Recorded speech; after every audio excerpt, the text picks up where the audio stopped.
Hi everyone, this is Santosh Kumar. Welcome to maths logicals. ఈ video చాలా important అండి EAMCET prepare అయిన ప్రతి ఒక్కరికి.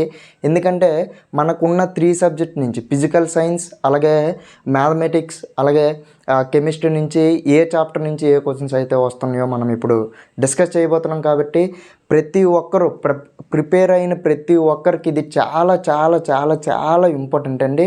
ఈ యొక్క వాల్యుబుల్ టైంలో మనకున్న తక్కువ టైంలో ఎక్కువ మార్క్స్ గెయిన్ చేయాలంటే ఖచ్చితంగా ఏ చాప్టర్ నుంచి ఎన్ని క్వశ్చన్స్ వస్తున్నాయి అనే ఐడియా అనేది మనకు ఉన్నట్లయితే, ఆ యొక్క హై వేటేజ్ చాప్టర్స్ అనేవి మనం చదువుతున్నట్లయితే వాటికి ఖచ్చితంగా మనం ఎక్కువ స్కోర్ చేసే అవకాశం ఉంది. ర్యాంక్ కూడా మనకి తక్కువ వచ్చే అవకాశం ఉంది. కాబట్టి ఈ యొక్క వీడియోని మీ ఫ్రెండ్స్ అందరికీ షేర్ చేయండి.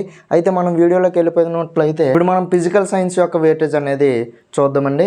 మనకి ఇక్కడ ఫిజికల్ సైన్స్కి మనకి ఇక్కడ 40 మార్క్స్కి 40 క్వశ్చన్స్ అయితే ఇవ్వడం జరుగుతుంది.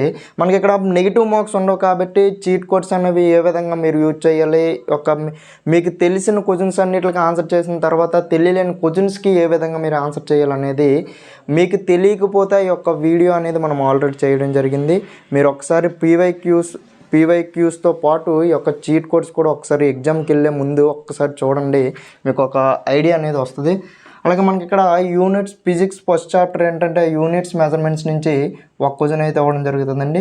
Motion in a straight line నుంచి ఒక question, motion in a plane నుంచి 2 క్వశ్చన్స్, లాస్ ఆఫ్ మోషన్ నుంచి 2 క్వశ్చన్స్, వర్క్ ఎనర్జీ పవర్ నుంచి 2 క్వశ్చన్స్ అండి, system of particles and rotatory motion నుంచి 2 క్వశ్చన్స్ అండి, గ్రావిటేషన్ నుంచి అయితే 1 క్వశ్చన్, అలాగే ఆసిలేషన్ నుంచి అయితే 1 క్వశ్చన్, మెకానికల్ ప్రాపర్టీస్ నుంచి 1 క్వశ్చన్ అండి, థర్మోడైనమిక్స్ నుంచి మనకి ఇక్కడ 2 or 3 క్వశ్చన్స్ అయితే ఇవ్వడం జరుగుతుందండి. థర్మోడైనమిక్స్ నుంచి కొన్ని ప్రీవియస్ ఇయర్ పేపర్స్లో 2 క్వశ్చన్స్, కొన్ని ప్రీవియస్ ఇయర్ పేపర్స్లో 3 క్వశ్చన్స్ అయితే ఇవ్వడం జరుగుతుంది. కాబట్టి ఈ యొక్క చాప్టర్ని ప్రతి ఒక్కరు నేర్చుకోండి. మనకి ఇక్కడ స్కోరింగ్ చాప్టర్స్ అండి. మీరు ఫస్ట్ ప్రాక్టీస్ అయ్యేటప్పుడు ఫస్ట్ మ్యాథమెటిక్స్కి ఎక్కువ ప్రిఫరెన్స్ ఇవ్వండి. ఎందుకంటే 80 క్వశ్చన్స్ ఉంటాయి కాబట్టి తర్వాత కెమిస్ట్రీకి ఇవ్వండి ప్రిఫరెన్స్ ఎక్కువ, తర్వాత ఫిజిక్స్కి ఇవ్వండి, ఫిజికల్ సైన్స్కి ఇవ్వండి. మనకి ఇక్కడ కెమిస్ట్రీలో 40 క్వశ్చన్స్ వస్తాయి, ఫిజికల్ సైన్స్లో 40 క్వశ్చన్స్ వస్తాయి.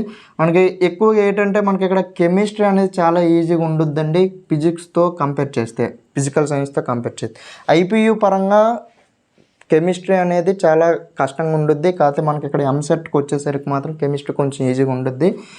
కాబట్టి ఫిజికల్ సైన్స్ అనేది మీరు కొంచెం ప్రిఫరెన్స్లో మాత్రం లాస్ట్ ఇవ్వండి. ఎందుకంటే మనకు ఆబ్జెక్టివ్ అనేది చాలా కొంచెం టఫ్గా అడగడానికి అవకాశం ఉంది. కాబట్టి వేవ్స్ నుంచి 1 question, ray and wave optics నుంచి ఒక్కొక్క క్వశ్చన్ అయితే జరుగుతుంది. ఎలక్ట్రిక్ ఫీల్డ్ అండ్ ఛార్జెస్ నుంచి 1 క్వశ్చన్ అండి, ఎలక్ట్రిక్ పొటెన్షియల్ అండ్ కెపాసిటెన్స్ నుంచి 2 క్వశ్చన్స్ అండి, కరెంట్ ఎలక్ట్రిసిటీ నుంచి 2 questions, moving charges and magnetism నుంచి 2 or 3 క్వశ్చన్స్ అయితే ఇవ్వడం జరుగుతుంది.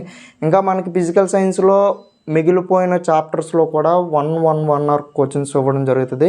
మీరు ఫస్ట్ ప్రిఫరెన్స్ అనేది చెప్పాను కదండి, ఫస్ట్ ప్రిఫరెన్స్ మ్యాథమెటిక్స్కి ఇవ్వండి.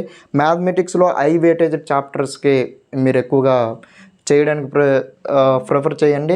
అలాగే కెమిస్ట్రీ కూడా మనకి ఇక్కడ హై వేటేజ్ చాప్టర్స్ని ఫస్ట్ మీరు ప్రిపేర్ అవ్వండి.